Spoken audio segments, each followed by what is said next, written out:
What do we have for tonight's show? More details emerge about Charlie Kirk's alleged assassin. Vice President Vance hosted Kirk's radio show from his residence today. Also, Karine Jean-Pierre, former White House press secretary under Joe Biden, testified in front of the House Oversight Committee, and admitted that she got talking points to repeat about Biden's health from the tippy top.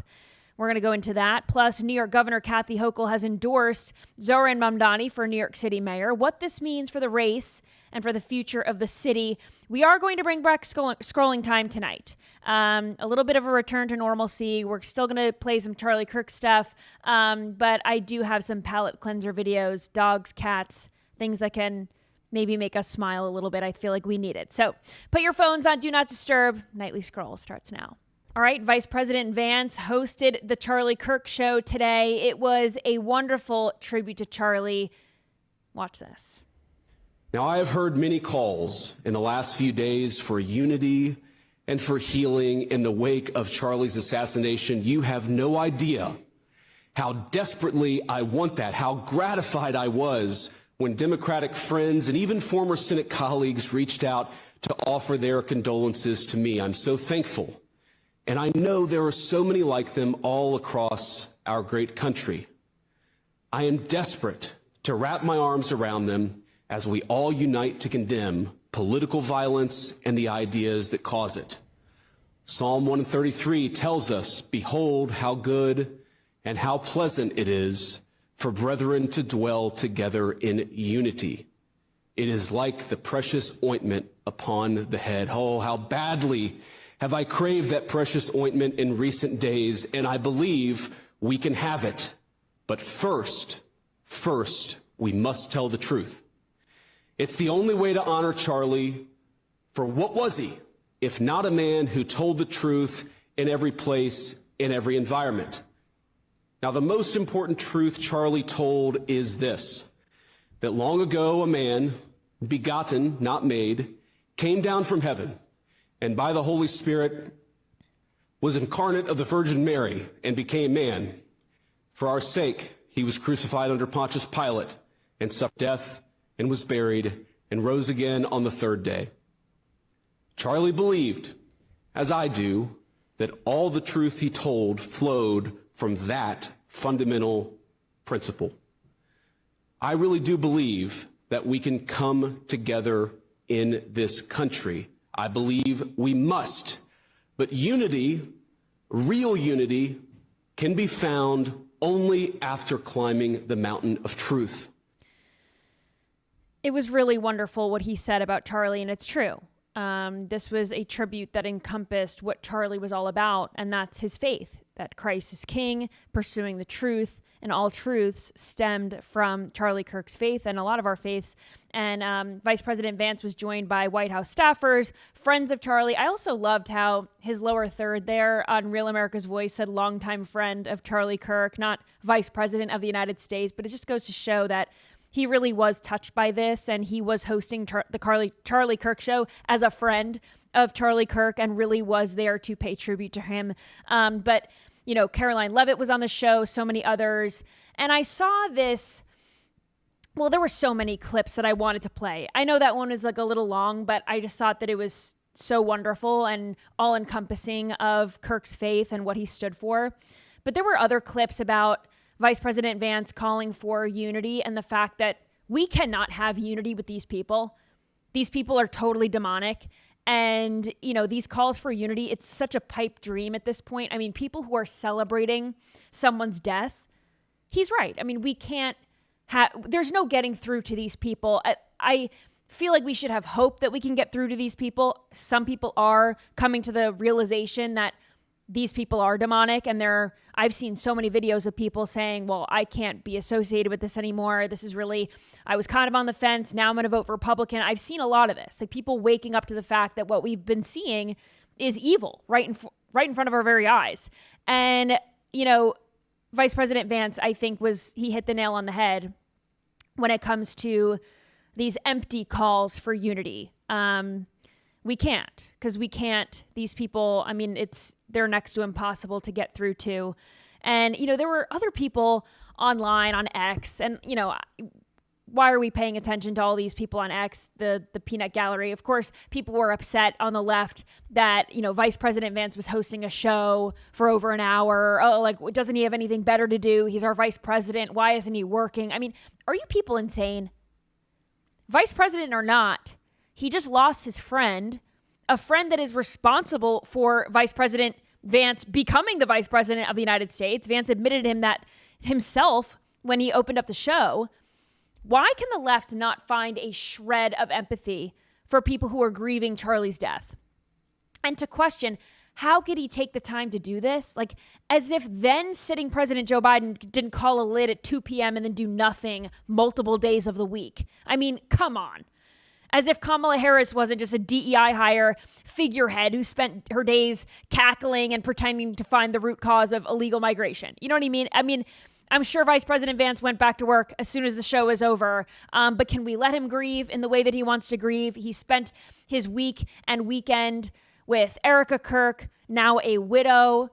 He spoke about how his wife, Usha, was consoling Erica, how Erica asked Usha Vance, how should I tell my 3-year-old that her dad is dead and never coming back? I mean, truly, this family has been through the ringer, and the Vances were there with them, right? So show a little bit of grace.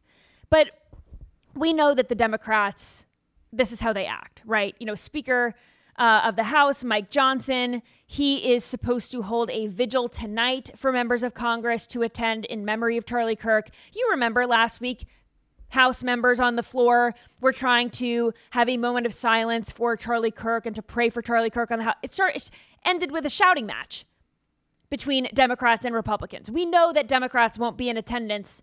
They can't find empathy for the Vice President of the United States or anyone who is grieving Charlie Kirk. They won't do a moment of silence. They won't do prayer. This is why Vice President Vance was right when he said unity is a pipe dream. These people cannot be reached.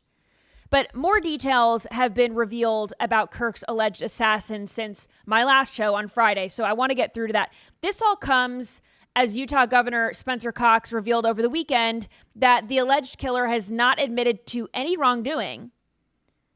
He confessed to his father, but not to law enforcement. So listen to this.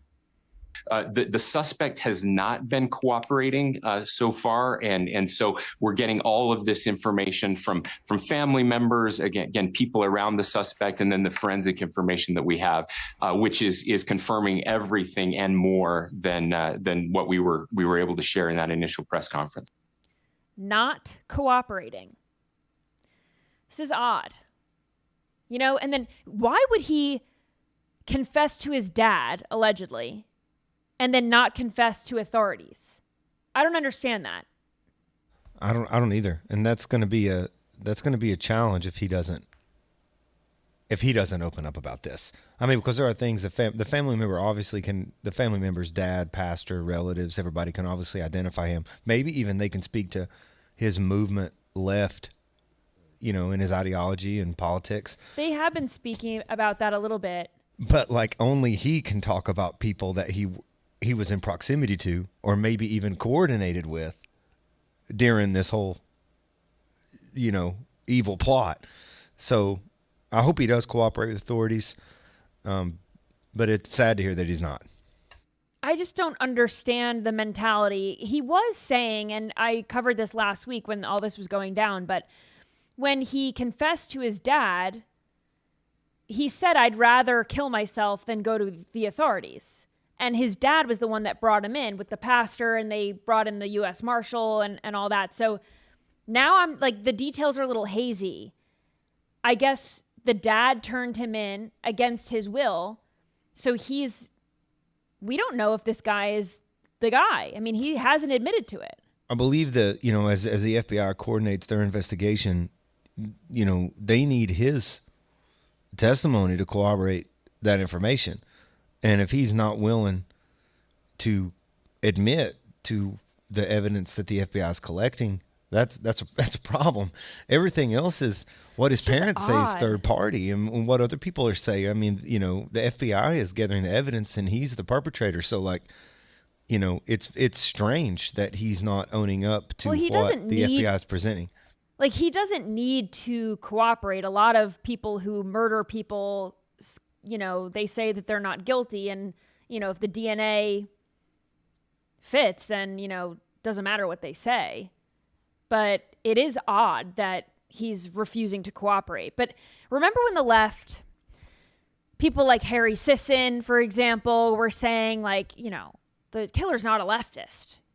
We were saying, this is odd. We've seen this pattern of a lot of trans people becoming violent. We've seen a lot of this, and we just, we're just pointing out patterns, right? But the left was very quick to, like, throw him on us, right? Like, he was from a conservative family, like, he's MAGA, all this stuff. So remember, this is how Harry Sisson reported this. This is before we found out that the alleged killer is dating a trans woman. Watch this. The Charlie Kirk shooter is not trans. It's not an immigrant or a person of color or any of the premature labels that MAGA gave him before he was even arrested, before we even knew anything about him. But if you went to some of these MAGA influencer pages over the past 24 to 48 hours, you would have thought that they had him all figured out. They were saying it's some blue-haired, crazy liberal who drives an electric vehicle everywhere or whatever crap that they were saying. But they had no idea, and we have no idea. To me, and I'm just speculating here, so take everything I'm saying with a grain of salt, it looks like a case of radicalization. This looks like a young man who grew up in a Republican family in a conservative state who had a lot of access to firearms, who found himself too deep in internet culture, going down those dark rabbit holes and becoming crazy and doing something tragic because of that insanity. I don't know if this is left-wing or right-wing radicalization. I genuinely don't know. We don't know. Nobody has any idea yet. Authorities have not said anything about it. But man, what a sad situation, and it's so frustrating to see people in this space, the political space, especially on the right, pretending to know everything about this guy and the motive. Come on, man. Andy, did you hear anyone on the right saying that the killer was an electric vehicle driving blue-haired liberal? I never said no. that. I never heard anyone say that. He's like, oh yeah, MAGA was just thinking that he was a tranny and an immigrant. Again, I've never heard anyone say that. He's totally just devoid of reality. Like, this is not what anyone was saying, especially even on the right. I did not know. I did not hear that once. Of course, Harry Sisson is walking this back now because he was saying, he posted in another video, well, what difference does it make if he's gay or if he's dating a transgender person? Well, it matters a lot, actually, because of this pattern that we're seeing.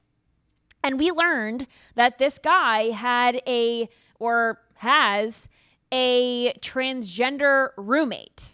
And they were probably more than just roommates. This seems like a romantic type situation. One of the trans roommate's relatives spoke to Fox News Digital. And apparently, while the alleged killer and the suspect is not cooperating with authorities, the transgender boyfriend is cooperating with the authorities. And the relative of the trans said that he is in the process of transitioning from male to female. And whoever this woman is was anonymous, but spoke to Fox News Digital about how at 18 years old, her relative, this is the trans boyfriend, was very hateful towards Christians and conservatives. He turned 18 and just kind of made a switch. She said he hates conservatives, hates Christians, and said that this trans boyfriend was not raised that way, but he had been radicalized. So this seems like a very similar situation, the boyfriend and the suspect, because it seems like they were both raised, to be not hateful, and they turned out to be very much so. So she had said, quote, he has obviously gotten progressively worse in the last year or two, and that he's always very angry. I think the suspect got a whole lot worse in the year they have been dating. They are big video gamers and obviously have that group that influences them as well as others. Maybe she's talking about the Discord group. We'll get into the Discord chat in just a bit. But she went on to say, my gut tells me the roommate did more of the influencing. So I could see this. I could see the suspect being kind of radicalized on his own and then dating this transgender person who is also very angry, hates Christians, hates conservatives. They were both basically going down this hate rabbit hole online together. But here's what the FBI is saying. So they found DNA on a screwdriver on the roof of the building that the gunman was on. They also found his DNA on the towel that the gun was wrapped in. Now, Kash Patel, FBI director, was on Fox earlier today, and he mentioned that the ATF is currently investigating the gun in Maryland. So we don't know if the killer's DNA is on the gun. We can assume that it would be, but the process is still underway, so I can't say that for sure. The FBI also revealed that they'll be looking into the alleged assassin's network, because remember, he was discussing details of a gun drop-off location with people on Discord. Apparently, he was in this group chat talking about how he was kind of joking after he killed Charlie Kirk about how his doppelganger was trying to get him in trouble, alleging that the guy who killed him, it wasn't him. It was just someone who looked like him. But here is what FBI Director Patel had to say about all of this on Fox earlier. Watch. And I'm sorry, I didn't mean to ignore the last question. Going back to the group chats real quick, there's more than 20 individuals. But this is a great point. I want to lay out how this works. People think we can just get in these group chats and immediately find out who's in them. We, the FBI, are the investigatory body supporting multiple prosecutions and ongoing investigations. And that's another point. Our investigation at the FBI is ongoing. And there are scores of people in this Discord chat room. But we have to effectuate legal process. We have to go out there with search warrants so that if prosecutors want to later use this evidence, it's not tainted by being illegally obtained. We, the FBI, are running the investigation pointedly on the Discord chat group. There are scores of individuals that are going to be spoken to. There are also lots of family members and friends that have already been spoken to. And one more point on forensics.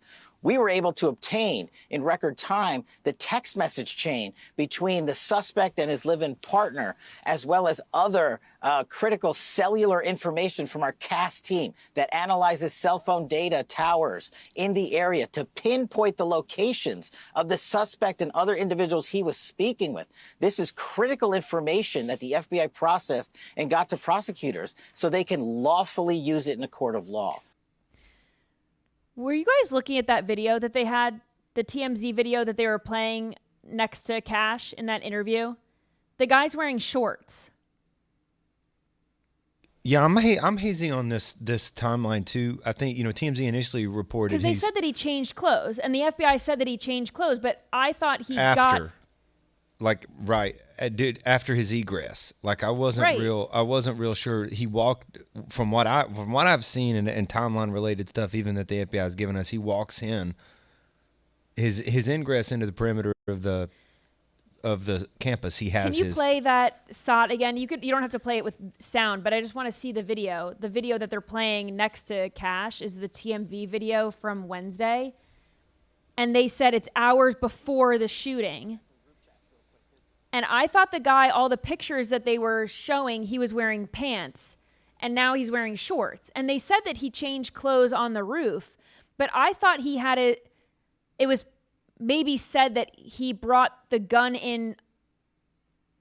Maybe he had to put the gun together on the roof, and then he took it apart again, and then he put it back together again. This is pertinent information that, he hopefully will cooperate with. But a barrel on a 30-06 is 3 feet long. I mean, it's going to, regardless of how, you can't disassemble that gun, I don't think, before the trigger mechanism. So basically, you take the butt off the gun, the wooden part of the gun, the back off the gun. So I don't think you could fit. You're going to be able to see the barrel sticking out of that. That's why some people thought he had it down his leg. That's why I feel like this video, it said at some point, hours before the shooting, but he must have changed into pants at some point. Correct. And then this is newer to me, honestly. Like I haven't considered I haven't considered him being not in those clothes, going through the neighborhood, entering the campus. So he's been in the black shirt and the jeans. I know that he has changed in, or they have images of him in shorts. I'm not sure of the timeline, but I do know as he was going into campus, he was in that attire, concealing a gun, what looks like down his leg. Right. So I'm wondering when he changed, because he must have changed again. Anyway, there's a lot of questions. We're going to get into some more of the questions. Andy and I, if we've got anything, we've got questions about this case. But I want to get into this Discord thing, because in that soundbite, Director Patel was saying that he's in these Discord chats and they have to, we have to figure out all these people and they've got to bring a case, etc. So that's totally understood. But the Discord platform is going against what the FBI is saying. They gave a statement to ABC News on Friday saying this, quote, "We identified a Discord account associated with the suspect, but have found no evidence that the suspect planned this incident or promoted violence on Discord. The messages referenced in recent reporting about planning details do not appear to be Discord messages. These were communications between the suspect's roommate and a friend after the shooting, where the roommate was recounting the contents of a note the suspect had left elsewhere." So I haven't heard anything about a note that he left. Have you? I hadn't either. So what is Discord doing? Did say that they found this is where it gets confusing in the communication. They found a note that was destroyed. So then you how would heard Discord, right, of a note? You know what I'm saying? And that this is stuff that he's not collaborating with. So why say that if you don't have it in possession? If it was destroyed before you could look at it? Also, the FBI, this was last week, they said that they had, and again, their Discord is saying, "We identified a Discord account associated with the suspect, but have found no evidence that the suspect planned this incident on Discord," but he was talking about killing Charlie Kirk on Discord, according to the FBI. So Discord is clearly trying to distance themselves from this by saying, well, our platform isn't the problem when we know that all these freaks of nature go on Discord. I'm not saying that Discord, this wouldn't have happened if not for Discord, but I'm just saying they certainly were on here. And there's a bunch of users on Discord who knew about this heinous act, whether it was before, during, after, they were getting details. So the alleged killer is expected in court tomorrow. And the state of Utah, confirms that he was arrested on suspicion of the crimes of aggravated murder, felony discharge of a firearm, and obstruction of justice. And he's being held without bail. Who is representing him? I tried looking this up earlier. I don't know if he got a lawyer, if the family lawyered up. Did the roommate lawyer up?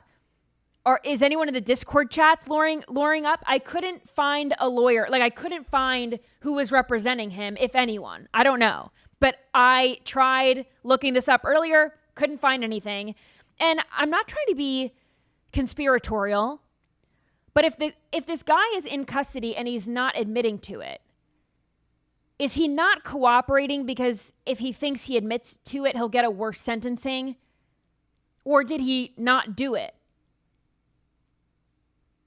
Well, I think that there's DNA evidence on the towel and on the weapon. That doesn't mean that was the weapon, though. That doesn't mean that he. Well, I think we need an autopsy report to know if that was the gun that was used to kill him. We need a ballistics match, right? So hopefully, then, to me, that's the big thing, right? I want to know that the bullet that went through Charlie was from that gun, and the best forensic people on the planet have found that bullet lodged into something behind the staging, and they're able to do the ballistics match on the 30-06 that they had found. That'll let us know that there's DNA on that bullet from Charlie. That's the bullet that hit. That's the bullet, and that's the ballistics that match the barrel of the rifle. Those rifle has, you're building a rock solid case there. And I mean, I don't even know if they've done an autopsy on Charlie.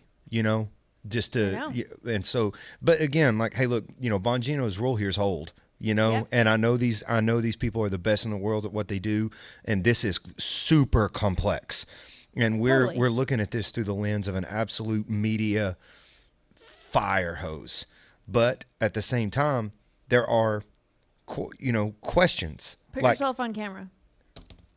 Nice.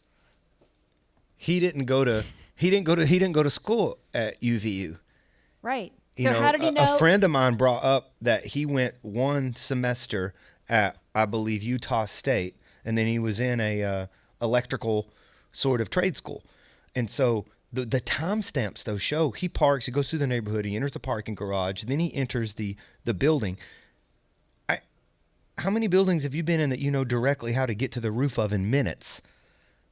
I know. I would like to know. Odd. It's odd to me that he seemingly knew exactly how to get to the roof of the building. That's a question. Like, how is there any CC footage of him at all before casing it? I was just going to say that. I want to know if this guy had been on campus before. He wasn't a student at UVU, but they have to check all the footage for the last, 3 months at least to see when he was on campus. You don't carry out an assassination like this and not know how to get to the roof. I mean, he knew how to get to the roof, and it took him 8 minutes. So clearly he had rehearsed this before. To Andy's point, you don't... I mean, that's what you think. Like, I don't know how he would automatically know how to get up there. So that's like question number one. Then question number two is the misinformation or information. I don't know. I have not heard an American news outlet or anybody really ask anybody in the FBI, was the weapon disassembled at any point? Like, do you have any CC footage of him putting it together? Do you have the weapon, and have you ever had or seen the weapon in two parts? Because if you took it apart at any time after the shooting, why would you put it back together to present in its entirety around a towel in the woods? They have his DNA on a screwdriver. And, like, how do they know that he took it apart? They just know that he got in and they couldn't see it, so they're assuming? I don't know that we have... Because clearly the gun had to be together for him to shoot Charlie. Yes. And they found it together in the woods. Correct. So I don't know what a screwdriver was used for. Again, I don't know what telling us that information is nothing other than telling us that they found a screwdriver. But we have also had unconfirmed reports that the weapon was disassembled. And so, I mean, it's, again, all of this, I know that there's really good, interesting questions. I know. Someone in the chat just said he had help. And Andy and I had a long phone call this morning. We were just kind of like going through all these questions.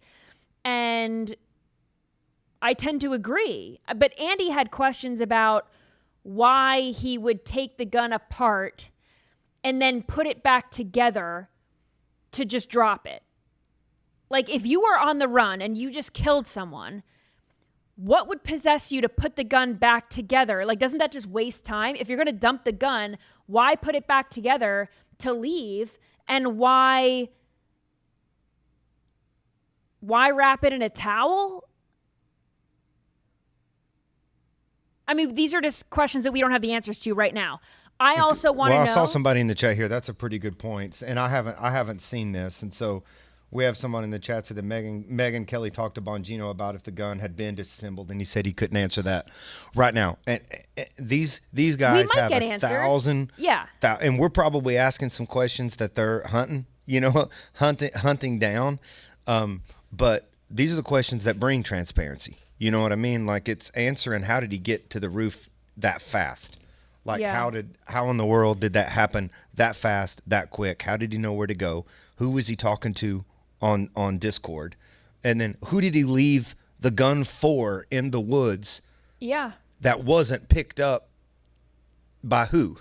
You know what I'm saying? Right, because he was talking to people on Discord about a drop-off location, and was someone supposed to pick it up and then they didn't? Did they have second thoughts? Like, yeah, I'll help you. And then, oh, shoot, I don't want to be involved in this. And then they never came and got it. So people in the chat are saying, I would no way ever show this, but like all the producers here and you guys have seen it. Like I have this 30-06. Like I own, it's a deer hunting gun from Tennessee. You have a 308 or 30-06. Everybody knows it. You absolutely can put this gun Stick it in your pant in leg. your back and down with a backpack Andy tried on. it. I did this and I walked around and you had no clue. I was you just limping. had a little limp, yeah. You had no, dude. Only thing dude didn't do was put on a knee brace. I'm telling you, it's it could happen, yeah. It can happen, and you do not know that gun is down there. Yeah. I hope we find the bullet. I don't know if we're getting an autopsy or not, because based on what the video, so Erica Kirk posted a video of her, holding Charlie's hands in what looked like the casket. I don't know how fast it takes to do an autopsy, or if it was done, or if they're not doing it. I hope that they're doing it. I feel like the public is very invested in this, and I feel like we won't really have sufficient answers if they don't do an autopsy. But again, who am I to say that? I think that would probably help the investigation. Just a lot of questions. I mean, do we know that the gun that they found was the gun that was used? I mean, I think until you... Well, you're not going to know that until they find the bullet and it has Charlie's DNA on the bullet. Right. And that ballistically is matched up with the 30-06 that they have in custody.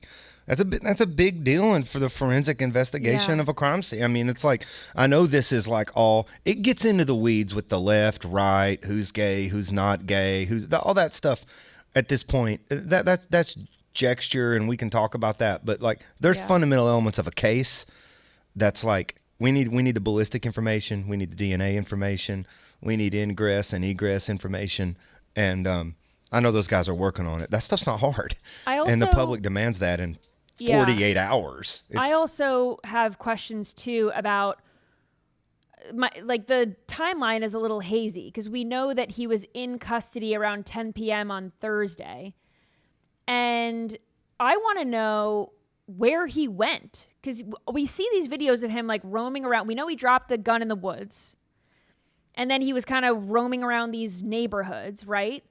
But the dad confronted him. So did he go to his parents' house, or did he go to his apartment that he shared with the trans lover? Did the dad confront him in real life, like face to face?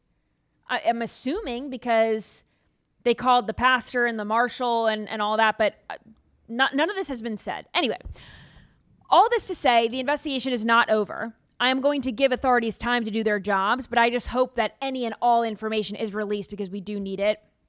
I feel like we still don't have enough information about the Las Vegas shooting, about Butler. Like, there's so many things that I feel like the news cycle moves on and we let go. We cannot let this go.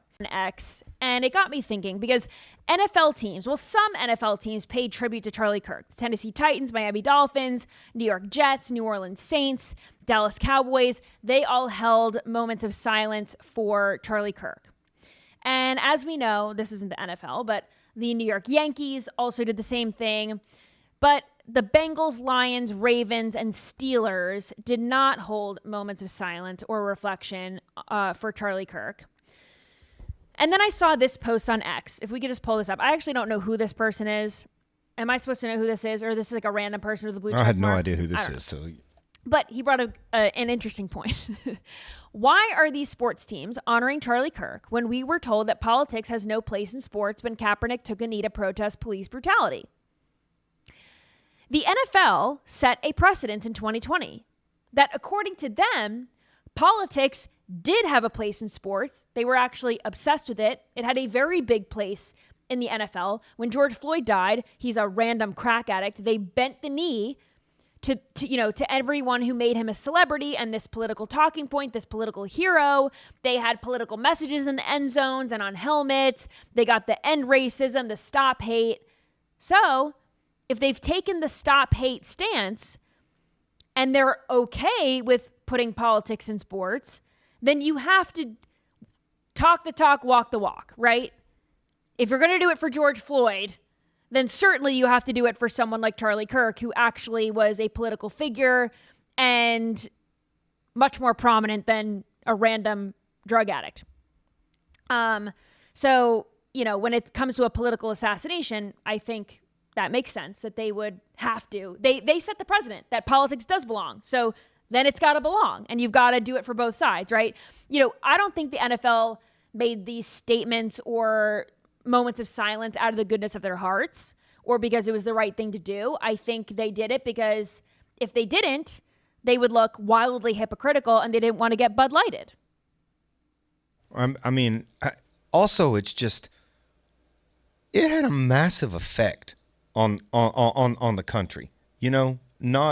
We recognize everything in the world at sporting events. The NBA is the worst league possible. They're the LeBron Jameses of the world. They're always caused into, the social justice world. Yeah. But I don't understand the big deal in just the Yankees did it. And I think the Yankees immediately did it, set an amazing precedent. Trump was there watching the game. And I would like to have seen all of the, it matters because that's where everyone is together. Mm-hmm. It's like everyone is together. People in the chat are saying that the Steelers did. Well, I took this reporting from Fox News Channel. I don't watch football, so okay, good for the Steelers. But yeah, I think the teams that didn't say something, they made a mistake. They missed a great chance to have some unity, that's the most important thing. 80,000 people in a stadium for just one moment can be like, this is a horrible thing. And as Americans, we don't want to see this at all from anyone. Yeah. I also saw this headline from The Guardian. If you could pull up that headline. This pisses me off. The Guardian, super left-wing idiots. Utah campus open carry rule under fresh scrutiny after Charlie Kirk shooting. Okay, so this is part of the article that Utah has allowed for permitless open and concealed carry of weapons since 2021. Then in August, they passed House Bill 128, and that saying that firearms had to be concealed when on college campuses. And basically the law allowed people with the proper permit to carry them openly. To open carry, right? They're arguing that this could have changed what happened on Wednesday.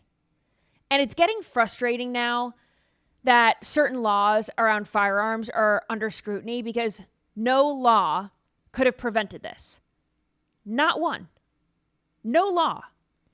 Whether firearms need to be concealed or not would not have stopped someone wanting to commit murder. It's already illegal to assassinate people.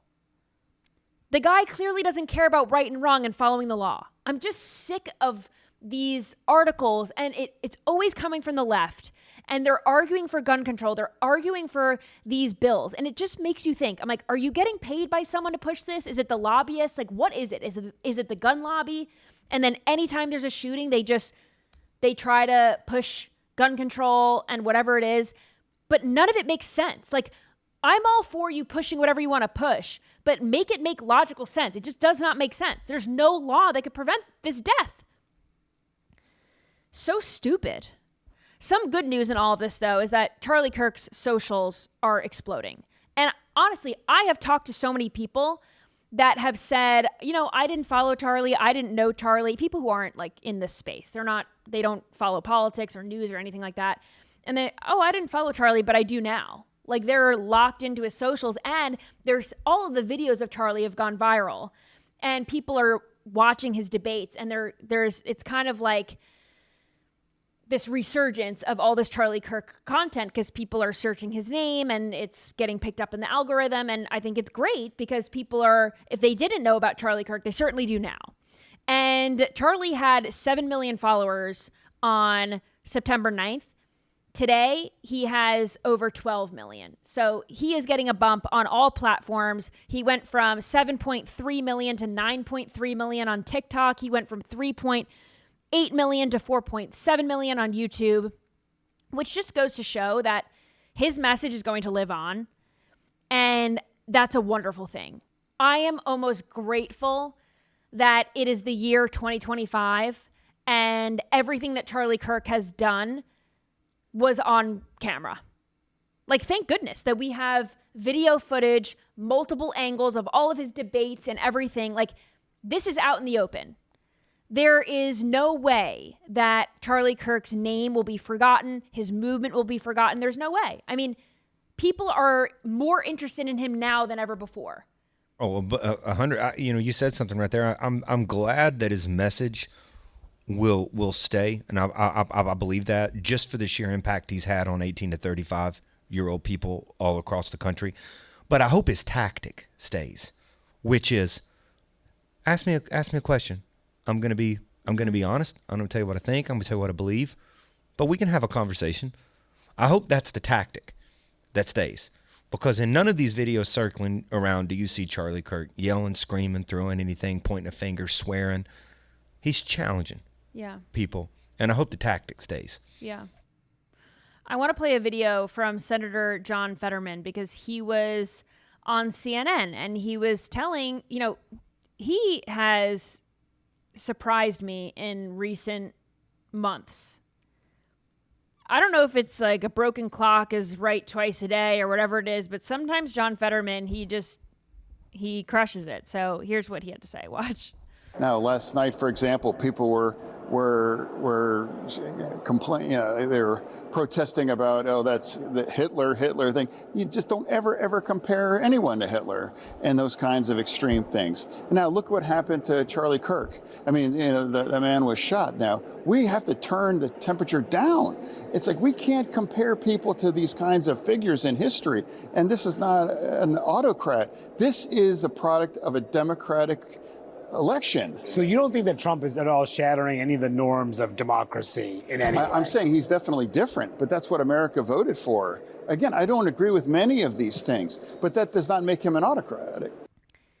I give him credit for saying this because it's true, and Democrats need to hear it, and more Democrats need to say it. The message that I wish someone in the Democrat Party had the balls to say is, you can't name call your way out of this. You can't call people you disagree with racist, Nazis, homophobic. More importantly, you can't kill your way out of this. You can't attempt to kill President Trump and stop the MAGA movement. You can't kill Charlie Kirk and stop his movement. This is the turning point. And I think if we've seen anything, we've seen that Charlie Kirk's message will not die. Erica Kirk said, she's a widow and the world will hear her battle cry. You have no idea what you've awoken. The message will not die, right? And there have been 32,000 applications for new Turning Point chapters on college campuses since Charlie's death. So if this teaches us anything, it's you cannot kill your way out of this. If anything, it makes us stronger. Before we get into, there's so many things that I want to cover. I'm not going to have time. Darn it. What do I do next? I feel like people don't care about TikTok. I care about TikTok, and I mean, it makes sense for this show, but I guess quickly, I'll just say that President Trump teased that there's a deal.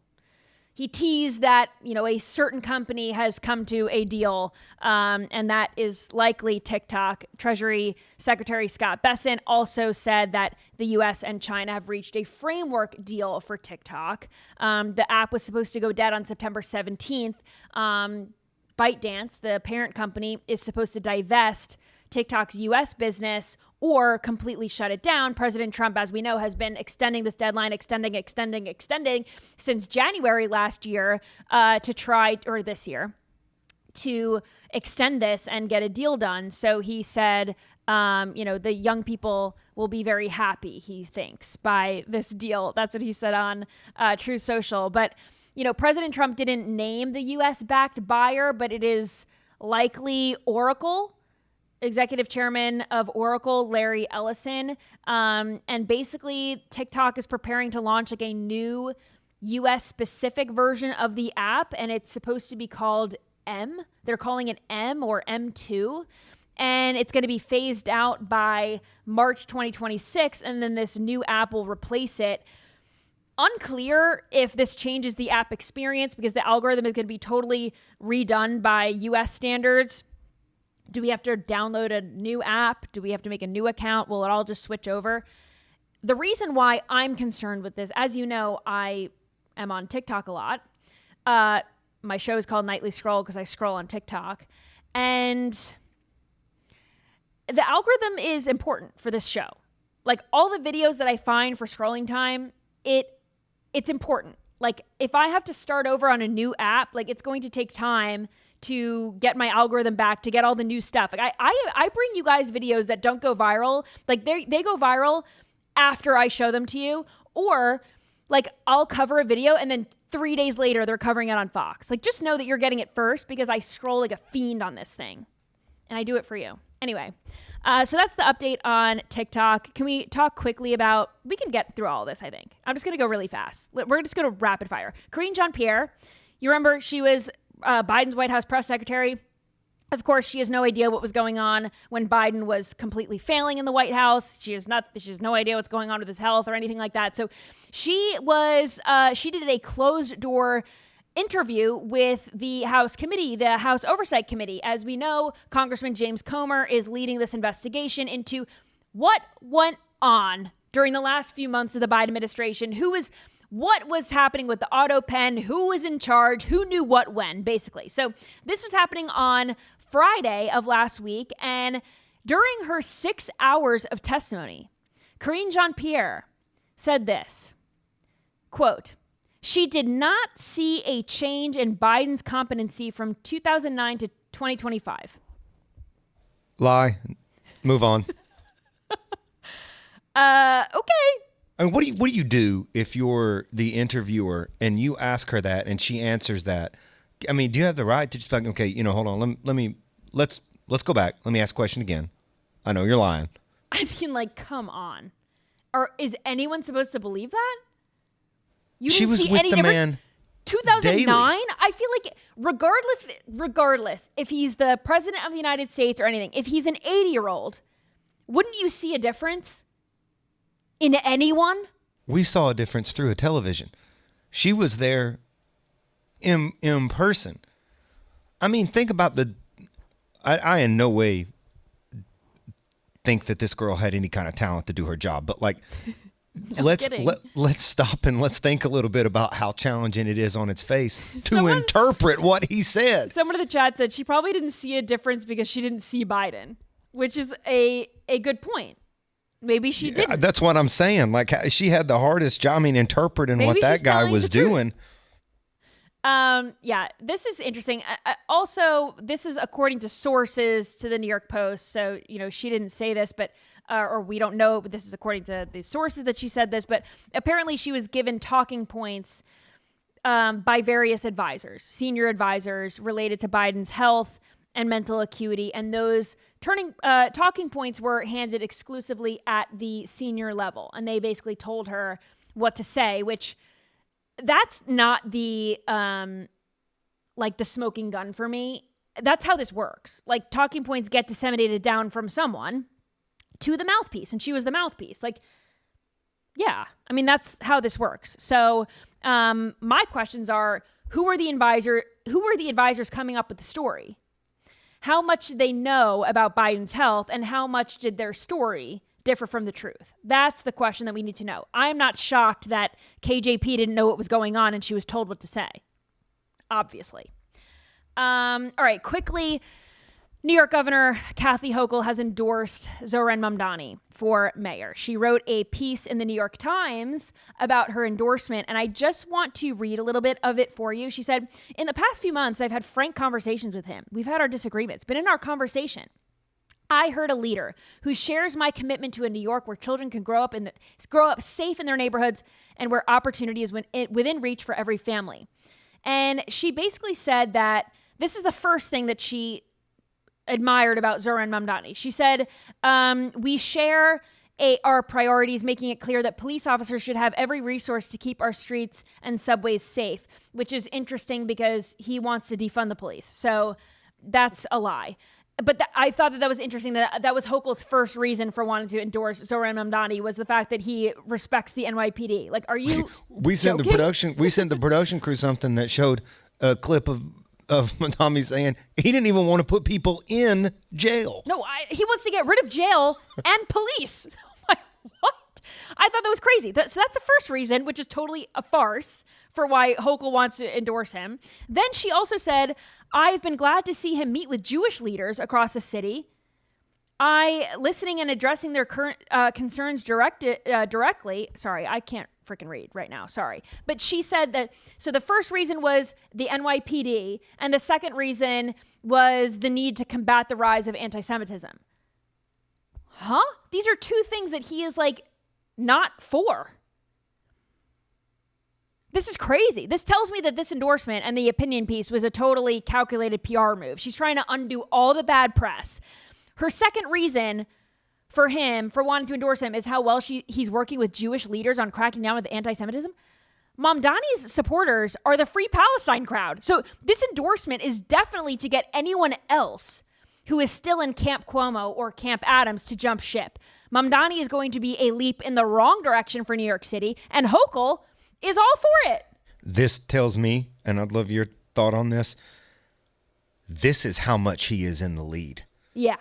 That she wants to is stepping towards him. He don't, at the end of the day, she's moving towards, stepping in his direction more than he needs her blessing with an endorsement. Like, just saying some of that stuff is stupid. Like, he's going to win, guys. Plus, it's going to be scary. He's going to win. If you're a big politician, you wait until you know you're going to be right when you make your endorsement. So I don't think that the New York governor is going to endorse Mamdani if he's not the guy. So that means he's the guy, unfortunately. And I think she's got maybe some personal stuff with Cuomo, and maybe she hasn't, I don't know. Like, I don't know if she's playing well in the sandbox with Adams or what's going on there, but maybe she's thinking, well, this guy's going to win, so I'm going to put my support behind him. Whew. All right, let's get into scrolling time.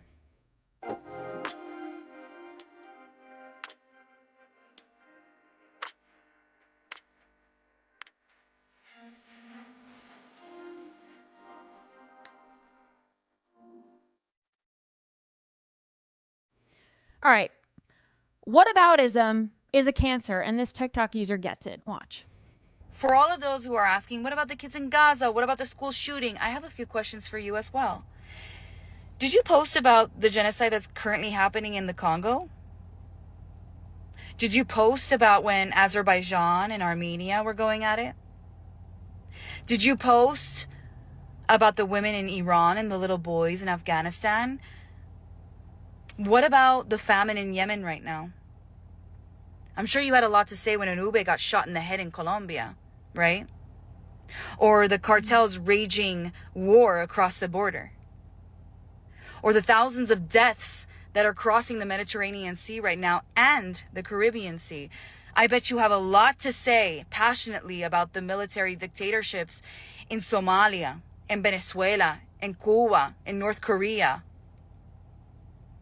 You know, selective outrage is real, and you and I and all of us participate in it. But to sit up on your high horse and demand that people care about the issues that you want them to care about, while also dismissing that a man just got violently murdered in public, is disgusting and vile and hypocritical. And by the way, Charlie Kirk's assassination happened at a school. It is a school shooting. And we can be equally disgusted by all of what's happening in the world. But to play this game about whataboutism, I can keep going, mi amor. And you and I are both going to lose. Right. No one wins. Okay? So let's stop that. No one wins the whataboutism game. Because to her point, you can keep going forever and ever and ever. There's bad shit happening all the time. Like, what about this thunderstorm that's happening right now in the studio that's what about, wrecking things? No, because what about school shooting? What about this? What about this? It's like you could just go on forever, and it doesn't make one thing worse than the other. Like, we can care about multiple things at once, but this just goes to show that the Free Palestine crowd has just been programmed to care about that one thing. You know how all those memes about like how they care about the current thing? They're just like NPCs that care about the current thing. It used to be George Floyd, then it was Ukraine, now it's Palestine, in a few months it'll be something else, which is not to say that you can't care about these things, but it's like a stupid game to play. And it's never going to stop. Yeah. It's like, sorry that I don't care about the current thing that you're obsessed with right now. That doesn't mean that Charlie Kirk's murder wasn't disgusting. Like, multiple things can be disgusting at once. Anyway, this pilot in Arizona did a little flight tribute to Charlie Kirk. Let's watch this. Local pilot paid his own tribute to Kirk this morning around 6:30 a.m. A flight tracking software shows the pilot flew in this pattern near Phoenix, creating a cross with a C and a K. They landed about an hour after taking off. Very cool. How do you do that? The pilot went, if you're listening and not watching, the pilot did a little flight tracker, and you could see he did a C and then a cross and a K on the other side. To Andy's point, how does he do? I mean, that's incredible. That's pretty awesome. Yeah. I mean, very cool. I thought it was done by drone at first. You know what I mean? But no, that was a dude. I looked it up. That was a dude actually flying a plane into that. That's crazy. Very, very cool. Another trend, just going to touch on this quickly, but I would be remiss if I did not share with you this trend going on TikTok. People are posting stuff like this. It's 2 pictures back to back, and it's, when I die, bury me in red. And then you swipe, and it's because I have a rally to attend. So a lot of people have been posting this. When I die, bury me in my MAGA hat because I have a rally to attend. And Democrats also hopped on this trend saying, when I die, bury me in blue because I have a debate scheduled, which I thought was really, really nice to see their showing of support, that they are sharing in our hurt, that Charlie Kirk is a massive loss. Losing Charlie Kirk isn't just a loss for the right side. It is a loss for the left side too, because he really did bridge that gap and come to the middle. So I thought that was pretty cool to see Democrats do that. Gonna end on 2 palate cleansers because I teased that in the beginning, and I do think that we need it. This is a baby laughing at a dog, which I think we need to see right now. There's no better sound.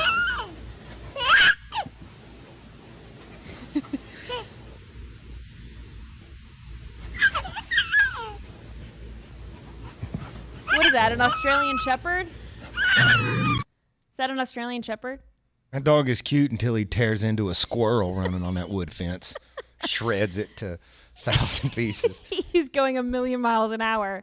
But I just love the sound of babies laughing, so I figured we could all hear that right now. And then this last one is 2 cats playing Heart and Soul, with a little help from their owners, but nonetheless, 2 cats playing Heart and Soul.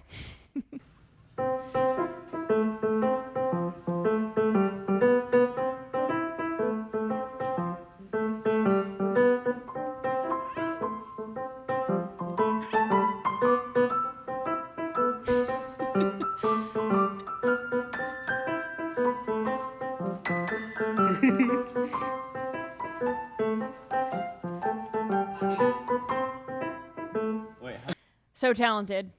I remember the right hand maestro there needs to figure out what key they're in. The gray cat needs a little practice. But I thought that was cute. All right. Just wanted to end on a good note. I'm going to try to do that tomorrow and for the rest of the week. We need to get back to normalcy a little bit. I know it's very sad and very heavy, and a lot of this news is very sad and very heavy, but I think it's important that, we find something to smile at, something to laugh at. So thank you for scrolling along with me.